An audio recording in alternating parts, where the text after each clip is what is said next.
plateau du ZCL News. Madame Ferdi Ridjo est arrivée. Alors, c'est Bonjour. Madame Ferdi, monsieur Landreau. Ah, Madame Ferdi. Vous dites tout le temps Madame Ferdi, ou soit vous dites deux temps, mais il faudra faire un choix. Bon, Madame Ferdi Merci. Ridjo. Et donc, elle reçoit aujourd'hui, pour la première fois, Manik Sia Titeka. C'est bien cela. Bonjour. Bonjour. Vous êtes, elle va l'expliquer, faites quelque chose d'extraordinaire. J'essaye en tout cas. Ah, on vous l'a déjà dit. Allez-y. Alors que la chronique, elle est lancée, puisque comme on n'a pas eu le générique va venir, oui, le générique arrive. Ah non, mais bon, je sais pas. Non, le générique arrive, on fait...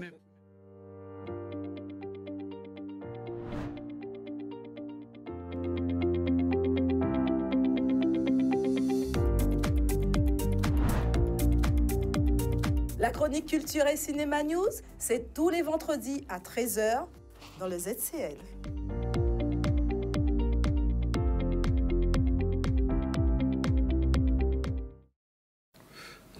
Voilà, c'est à vous. Donc, on reçoit aujourd'hui une dame, donc Madame... alors, elle s'appelle Manik Sia Titeka, et certaines la connaissent plutôt sous son pseudo de Manik Puppings. Elle va nous expliquer d'où vient ce pseudo tout à l'heure. Et donc, alors moi, j'ai choisi de l'inviter à ma chronique parce que elle représente ce qu'on appelle les métiers d'avenir dans le milieu de l'audiovisuel. Alors, il faut savoir que dans toutes les filières, on se pose la question, donc, quels vont être les métiers d'avenir pour nos enfants? Et l'essentiel des métiers d'avenir, on les trouve à présent dans le numérique. Et donc, le métier, Monsieur Zandronis, oui, qu'exerce Madame Sia Titeka, est à mi-chemin entre la culture et le digital. Est-ce que vous avez une petite idée de ce que ça peut être? À mi-chemin entre la culture et le digital? Toujours pas. Je suis perdu sur le sentier. Vous êtes perdu, d'accord. Alors, je vais vous remettre sur le sentier parce que je sens que c'est vendredi, ça va prendre du temps. Imaginons, donc elle est encore à mi-chemin. On reste toujours dans le digital. Toujours à mi-chemin. Et la littérature. On est toujours à mi-chemin, à la croisée de la littérature oui, et du digital. Ça vous dit toujours rien? Non, ça me Pourtant, vous semblez beaucoup vous intéresser au digital et au métier d'avenir. Je suis très surprise. Elle est à mi-chemin entre Comment le livre... Mi-chemin s'appelle celle-là? Elle est à mi-chemin entre le livre et le digital. Toujours rien. Toujours rien. L'audiobook, vous avez déjà entendu parler? Book en anglais, ça veut dire le livre. Bon, allez. Donc, je sens que ce n'est pas la peine. Donc, on est en train de... Je suis perdu. Non, mais vous n'avez pas envie de faire d'efforts aujourd'hui. Je crois que les téléspectateurs l'ont bien compris. Oui. Et donc, on va expliquer à nos téléspectateurs ce que c'est qu'un audiobook. Puisque Madame Sia Titeka a créé une entreprise, un concept de livre audio. Alors, il faut savoir que les livres audio ont toujours existé depuis à l'époque des cassettes. Pour ceux qui s'en souviennent. Des cassettes. Sauf des cassettes. Non, on ne va pas insister, on continue. Et donc, à présent, nous sommes passés des cassettes au numérique. On est passé au numérique. Des cassettes. Non, mais on continue. Je sais que c'est aujourd'hui vendredi, je sais que vous êtes un peu fatigué, je ne vais pas trop vous solliciter. Non, mais on continue. Donc, oui, elle s'inscrit plus, donc elle fait des livres audio, mais cette fois-ci, c'est au numérique. Alors, comment ça marche? On va, imaginons, cas pratique. Madame Sia Titeka, ici présente, décide donc à monter sa structure. Moi, j'écris un livre. Elle vient me voir. Moi, alors, je vous donne un cas pratique. C'est un exercice. Oh, là, je sens que ça va être dur, cette chronique aujourd'hui. Je sens que ça va être difficile. Et donc, imaginons, elle arrive et elle me dit, elle est intéressée par mon livre, elle me demande l'autorisation de mettre mon livre en audio. Oui. Et donc, qu'est-ce qu'elle fait? Elle se dit, ben tiens, j'étais sur le plateau de M. Zandronis, sa voix me semble intéressante, je vais lui demander de pouvoir faire la lecture de ce livre, enregistrer sa voix. Parce qu'il faut savoir que dans l'audiobook, on a deux possibilités. Soit on utilise la voix humaine ou encore la voix de synthèse. Voilà. Mais on va revenir un peu sur le modèle. Mais avant cela, le parcours aussi de Madame Sia Titeka m'intéresse en tant que femme d'entreprise avec un parcours atypique. Elle est ce qu'on appelle une fonctionnaire de l'éducation nationale, tout comme vous l'avez été, tout comme moi je le suis actuellement. Elle a un niveau cadre, elle a fait des études de psychologie Et comme beaucoup de Guadeloupéens, elle est revenue ici pour occuper un poste. Elle a passé son concours, elle a déjà été professeure des écoles et ensuite elle est devenue psychologue de l'éducation nationale pendant 10 ans. Et à un moment donné, elle va nous expliquer à quel moment elle a eu ce déclic. Elle a eu envie de montrer ce concept d'audiobook. Donc, elle est devenue, elle a été jusqu'au bout de son projet en étant éditrice de livres audiovisuels numériques, de livres audio numériques, pas encore visuels. Pas encore. Vous entendez ce que je vous dis? Pas encore visuel. De livres audio numériques et qui s'appelle, moi j'adore le nom de son application, Une voix, une histoire. Parce que là où c'est intéressant, c'est pour ça que je vous dis que on est dans les métiers d'avenir. Tout de suite, elle a compris, voilà, une voix, une histoire. Elle a créé une application. Ça veut dire que vous pouvez télécharger une voix, une histoire pour mettre sur votre téléphone. Et il faut savoir que l'audiobook, comparativement à ce que beaucoup de personnes pensent, s'adresse à tout un chacun, quelle que soit la catégorie. Ça peut être des personnes âgées qui, avec la vue qui baisse, n'arrivent plus à lire. Ça peut être aussi des personnes malvoyantes, mais c'est intéressant pour leur permettre de lire, des personnes dyslexiques, mais ça peut être aussi des enfants, des jeunes enfants, dans le cadre de l'éveil à la lecture, mais ça peut être vous aussi, oui, qui passez votre temps à lire en diagonale, qui êtes tout le temps sur les routes. Eh bien, donc vous pouvez prendre un audiobook. Chaque fois que vous prenez votre voiture pour écouter tranquillement et découvrir des livres que vous n'aurez pas le temps de faire comme vous et moi, très occupés. Alors moi, j'ai une question pour Madame Titeka. C'est, alors qu'elle est fonctionnaire, elle a monté son concept. Alors, j'ai oublié de dire qu'entre-temps, elle a fait une rupture conventionnelle. Oui, je suis plus fonctionnaire. Et elle a monté son entreprise. Elle n'est plus fonctionnaire de l'éducation nationale. Elle n'est plus. Elle est devenue chef d'entreprise. Ouais. Pourquoi, d'où lui est venue cette idée, alors qu'elle était psychologue de l'éducation nationale, de l'audiobook? Alors, bonjour à tous, bonjour à toutes les personnes qui nous regardent aujourd'hui. Le concept, en fait, il naît de ma formation de base, que je suis donc psychologue. Et c'est vrai que je rencontre à une époque une personne âgée, une soixantaine d'années, âgée non, soixantaine d'années, qui vient me voir discrètement et qui me dit « Madame Siard, est-ce que vous seriez en mesure de m'apprendre à lire ?» 60 ans, je me dis, bon, la plasticité cérébrale n'est plus la même, ça risque d'être compliqué. On essaye quand même. Et puis je me pose la question de, mais est-ce que c'est parce qu'elle ne sait pas lire que je dois lui refuser l'accès au livre? Et là, oui, c'est-à-dire que, encore une fois, le livre doit être accessible à tous. L'accès à la culture est un droit pour tous. Donc là, vraiment, se pose la question de, mais qu'est-ce qu'on fait pour les personnes qui n'accèdent pas à la lecture? Est-ce qu'on reste entre lecteurs et puis on est dans un entre-soi de lecteurs et on s'amuse à lire entre nous? Ou est-ce qu'à un moment donné, on rend le livre accessible à tous? Et c'est de là que vient le concept donc d'une voix, une histoire.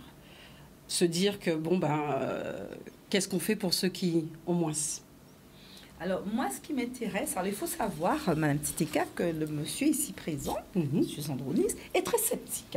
D'accord. Alors, pour lui, c'est de la technique, il ne voit pas l'intérêt.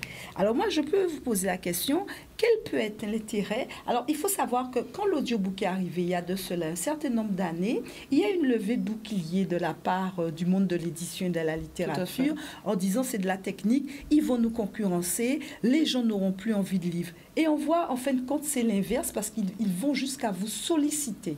Exactement. Alors, pour les sceptiques, et j'en rencontre tout le temps, c'est-à-dire qu'on a beaucoup de personnes qui nous disent non, je vais rester sur le format papier. Je ne suis pas concurrente du format papier. On a annoncé, chaque année, on annonce la mort du livre, et chaque année, il y a de nouveaux auteurs, il y a de nouvelles parutions. Donc, ce n'est pas moi qui ferai que le livre papier disparaîtra. Par contre, on est complémentaires. J'aime à dire que le plaisir de lire, c'est avant tout le plaisir de l'écoute. C'est-à-dire que si à un moment donné, nous lecteurs, nous sommes tombés dans le livre, c'est qu'on a pris plaisir à écouter des histoires. Et c'est ça en fait le livre audio. Le livre audio, c'est renouer déjà dans une tradition de l'oralité, même si l'écrit nous appartient, mais la tradition de l'oralité nous appartient. Et c'est redonner le goût du livre. Tout simplement, et les retours sont ceux-là, c'est-à-dire que je vais recevoir des messages d'auditeurs qui me diront Manick, on a acheté tel ouvrage audio, je suis allée acheter le livre papier.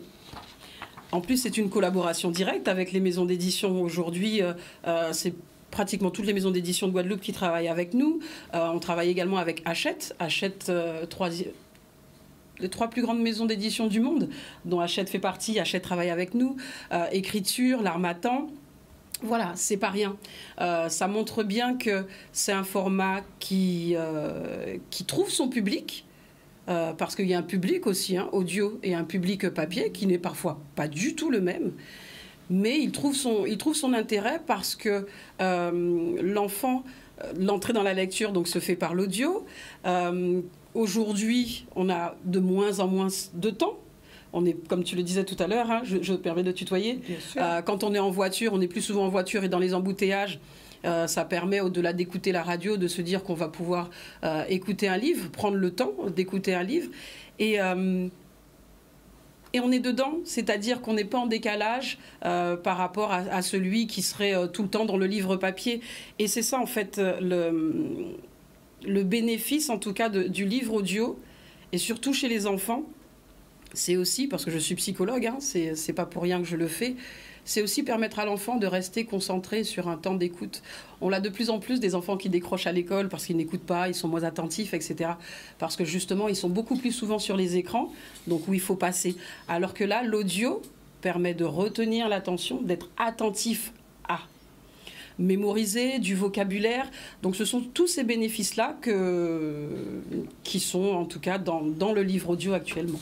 Alors, il y a aussi un autre argument que j'ai retrouvé dans plusieurs études qui ont été menées, c'est que certains éditeurs qui ont sorti des livres qui ne se vendent pas beaucoup font de plus en plus appel à des structures telles que la vôtre pour pouvoir essayer, par l'audio, de récupérer des lecteurs qui, naturellement, n'auront pas et qui les amener au livre papier. Ce qu'on a constaté, ils ont dit que, donc toutes les études s'accordent à dire que plus de 70% des personnes qui passent par le livre audio achètent le livre papier. Alors, il faut même aller plus loin dans les études. La France est très en retard sur le livre audio. C'est-à-dire que, par exemple, en Italie, c'est 1 livre sur 2 qui est édité, qui sort en livre audio. C'est devenu c'est quasi systématique dans d'autres pays. C'est la France qui est très, très en retard sur ça. Et alors, d'autant plus, particulièrement ma maison d'édition, où je me suis attachée à la littérature caribéenne, bien souvent dans les rayons dites littérature étrangère, mais j'aime bien parler de littérature caribéenne, parce qu'elle est caribéenne, et c'était la seule niche, en tout cas, qui n'avait pas été exploitée, c'est-à-dire que nous étions inexistants au numérique. Toutes les autres écritures étaient, tous les autres genres y étaient, sauf la nôtre. À un moment donné, on se dit, ok, c'est pour des personnes effectivement en situation de handicap ou tout public, mais nos auteurs aussi ont besoin de cette visibilité-là. C'est-à-dire leur permettre également de se dire que voilà, on dépasse la frontière. Au-delà du livre papier, je suis beaucoup plus facilement distribuée parce que le numérique, il n'a pas de frontière. Donc, j'espère que tous ces arguments ont réussi à vous convaincre pour tester le livre audio. Parce que c'était ça l'enjeu, qu'on vous offre un livre audio, que vous preniez le temps de l'écouter et à la prochaine chronique, vous nous donniez notre avis. Mais j'ai invité aussi cette jeune dame pour son esprit entrepreneurial. Vous avez entendu sa stratégie, puisqu'elle est cadre de l'éducation nationale. C'est une jeune maman qui décide à un moment donné dans sa vie, et on voit de plus en plus de cette tendance, de pouvoir faire quelque chose qui lui plaît. Et moi, j'aimerais savoir, cette rupture, comment ça se passe? Surtout que vous avez un enfant bas âge. J'en ai 2. Voilà. Alors, comment ça se passe?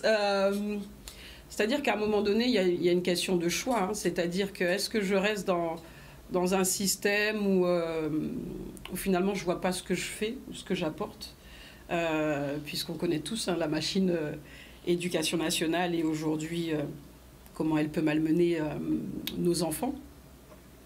Est-ce qu'on continue à participer à ça ou est-ce qu'on sort? Donc, j'ai d'abord fait le choix du mi-temps pour bien voir où j'allais. Et ensuite, la rupture conventionnelle. Mais c'est-à-dire qu'aujourd'hui, on me demande souvent, tu ne regrettes pas, etc. Je vis maintenant. Là, j'ai vraiment la sensation de vivre actuellement. Alors oui, j'ai pas de salaire qui tombe à la fin du mois, je me paye pas encore, mais c'est le plaisir de faire quelque chose que j'apprécie. Donc à ce moment-là, il y a plus de... La contrainte n'est pas la même. J'ai ma propre pression que j'exerce sur moi-même, mais je n'ai plus la pression d'autres personnes. Et ça, c'était important pour moi. Et moi, ce que j'aime dans ce concept, et pourquoi je dis que... Alors, elle est pionnière, et tant mieux, c'est innovant. Pourquoi? Parce qu'on a constaté que dans ces métiers d'avenir, en termes de potentiel de développement économique, c'est très intéressant. Et vous avez déjà des pistes de développement que vous exploitez et d'autres que vous allez mettre en place. Tout à fait. C'est-à-dire qu'aujourd'hui, Une Voix, une Histoire, c'est la première maison d'édition sur toute la zone Caraïbe.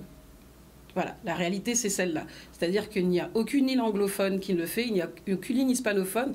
Il faut savoir que Cuba... alors, ce qui est bien, c'est dans les métiers automatiques, lorsqu'on va visiter des usines à cigares, on a toujours quelqu'un, un employé, qui est là pour lire le journal. Cuba est très novateur, en tout cas. Mais il n'y a pas de livre audio. Donc, Une Voix, une Histoire en Guadeloupe est la première maison d'édition sur le bassin caribéen. Donc, on travaille avec des auteurs de Sainte-Lucie, de la Dominique, de Trinidad, donc des îles anglophones, mais pas que. Puisque l'année dernière, nous sommes partis au Salon international du livre d'Abidjan, on a une photo là, et nous y retournons encore cette année, et nous avons signé un partenariat avec la Côte d'Ivoire et également le Kinshasa pour mettre en voix leur littérature. Parce qu'au-delà de la littérature caribéenne, on sent bien que c'était la littérature noire qui n'était pas visible au niveau numérique.